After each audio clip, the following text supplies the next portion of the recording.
The cafe's evening light sparkled against the deepening twilight as Adrian Shaw waited solo at a secluded table, glancing at his watch for the third time in 10 minutes. At 34, he had experienced plenty of blind dates to recognize a no-show, and this seemed headed for his list of disappointments. His colleague had arranged this, urging Adrian to cut back on those 80-hour workweeks and connect with someone real. The lady, per his associate, was warm and authentic, precisely what Adrian required. Yet it was now 20 minutes beyond the scheduled time, and the seat opposite him stayed vacant. Adrian was on the verge of asking for the bill when he spotted a tiny form heading toward his spot, a young girl, maybe 3 or 4, with golden ringlets tied by a rosy bow and dressed in a rosy frock. She moved with the focused intent of a person on a quest, dodging between tables until she halted right next to him. "Pardon me." The child spoke with impeccable courtesy. "Are you Mr. Adrian?" Adrian stared in astonishment. "Yes, I am." "And who might you be?" "I'm Lily," the girl replied gravely.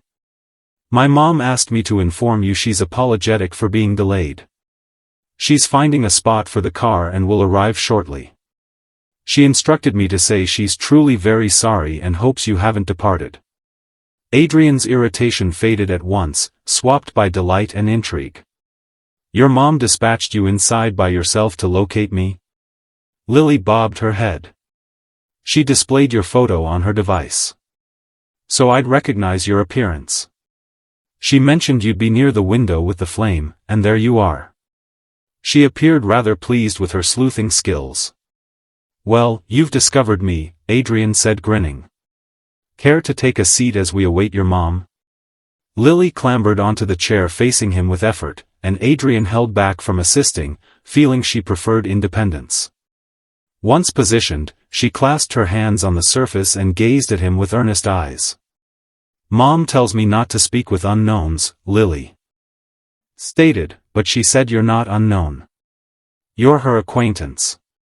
"Mr. Adrian. So it's fine." "That's smart advice from your mom," Adrian responded, "and she's correct. I'm not unknown if she directed you to me." "Are you planning to wed my mom?" Lily inquired with the bluntness unique to kids. Adrian almost sputtered on the sip of water he'd taken. "Excuse me? What? Are you planning to wed my mom?" Lily restated calmly.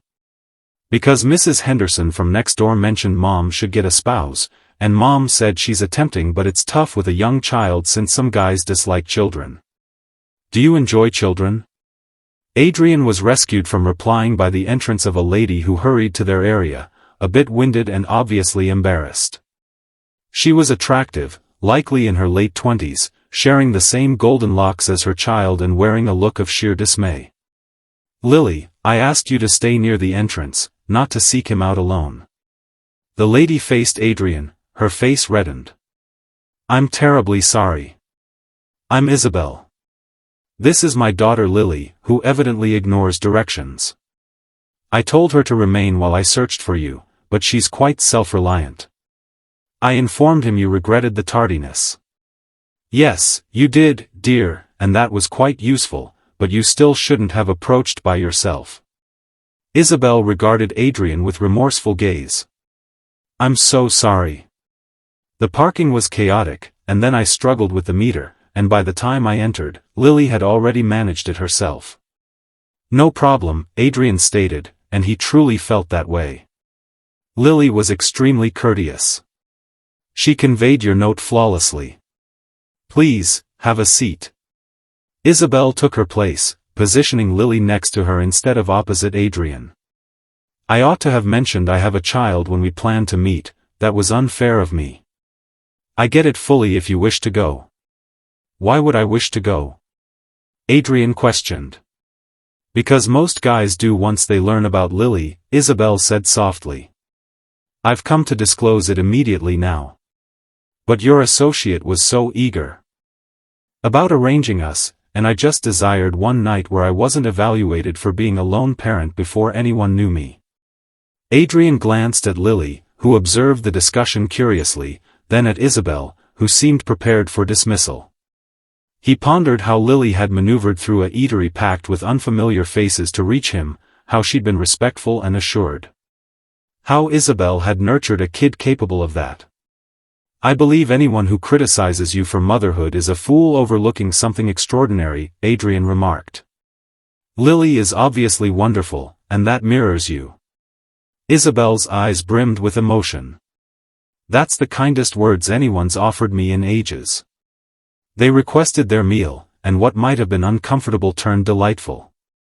Lily talked animatedly about her preschool and her top animated shows, sometimes posing questions to Adrian that amused both grown-ups. Isabel eased noticeably as the night went on, noticing Adrian's sincere curiosity in knowing them both. "Lily questioned me before if I intended to wed you," Adrian mentioned over sweets, after Lily got engrossed in sketching on the children's placemats supplied by the venue. Isabel blushed deeply. "Oh no, I'm so apologetic. She overheard my neighbor comment something, and now she assumes every guy I encounter is a possible spouse." "It's all right," Adrian said smiling. "It prompted me to reflect on my desires in life. I've devoted a decade to expanding my firm, attaining triumph by all standard metrics. But I return to a vacant home each evening, and recently I've pondered the purpose." He eyed Lily, then Isabel.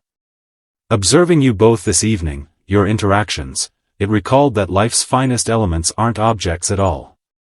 They're individuals, they're bonds. They're instances like this. Are you implying you'd like to meet us again?" Isabel inquired cautiously. "I'm suggesting I'd like to attempt," Adrian answered, "if you're open. I lack background with youngsters, and I overwork, and I'll likely err often. But I'd appreciate the opportunity to learn more about you both." In the ensuing months, Adrian integrated into Isabel and Lily's routine. He discovered sleep schedules, kid remedies, and the odd reasoning of young child discussions. Isabel revealed a realm outside conference rooms and earnings, guiding him to relish park outings, cartoon films, and the basic delight of home meals. Lily designated herself the evaluator of Adrian's fit for her mom, frequently updating her mother that Mr. Adrian is performing well or Mr. Adrian must improve at doll games. A year following that initial encounter, Adrian proposed to Isabel at the identical cafe of their meeting, with Lily there, since as he noted, she was involved in this choice too. "Lily, I must pose something vital to you," Adrian said, lowering to her height while Isabel observed with tears emerging. "I'd like to request your mom to marry me, but that would make me your family as well. Is that all right with you?" Lily pondered this thoughtfully. "Would you become my dad?" "If that's what you want," Adrian replied. "I know you had a dad previously, and I'm not aiming to substitute him. But I adore your mom and I adore you, and I'd be privileged to join your family." "Okay," Lily agreed, "but you need to improve at doll play and learn to prepare my mom's unique flapjacks." "Agreed," Adrian vowed seriously, then shifted to Isabel. "Your daughter has approved. Now I must ask you. Isabel, you and Lily have shown me what truly counts in existence. Will you wed me?" Isabel affirmed yes amid joyful sobs, and Lily shouted and proclaimed to the whole cafe that Mr. Adrian would now be her dad, and all should rejoice for them. They wedded 6 months afterward, with Lily as the petal scatterer, boastfully informing everyone that she was the one who located Mr. Adrian initially. So truly, this entire ceremony stemmed from her. During her speech at the gathering, Isabel recounted their debut meeting. "I was so anxious about Adrian. Discovering my daughter that I directed Lily to linger by the entrance as I hunted for him. But Lily, true to form, chose to manage it personally. She strode straight to him and passed my note, and by doing so, she revealed to Adrian precisely who we are, a bundled unit, a partnership, a household." And Adrian, rather than fleeing, perceived something valuable to remain for. She gazed at her spouse affectionately.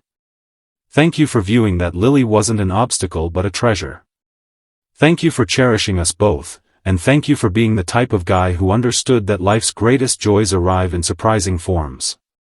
sometimes conveyed by resolute 3-year-olds who disregard orders.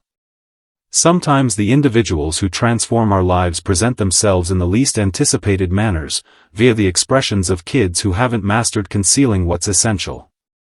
And sometimes the household we create surpasses the one we envisioned, since it's founded on embrace, affection, and the bravery to spot opportunities where others merely spot challenges. If this tale moved your spirit, kindly like, distribute, and follow for additional narratives of surprising encounters, kids' insight altering all, and realizing that romance frequently arrives as a bundled offering. That's superior to any plan we might have devised. Remark below and recount a moment when a youngster shifted your viewpoint or when embracing someone fully, issues encompassed, resulted in unforeseen happiness. Your account might inspire another to welcome love in its chaotic, lovely truth. Don't forget to like, subscribe, and hit that bell icon so you never miss a twist. Stay tuned to Reddit Tales Times for your daily dose of drama, laughs, and unbelievable stories.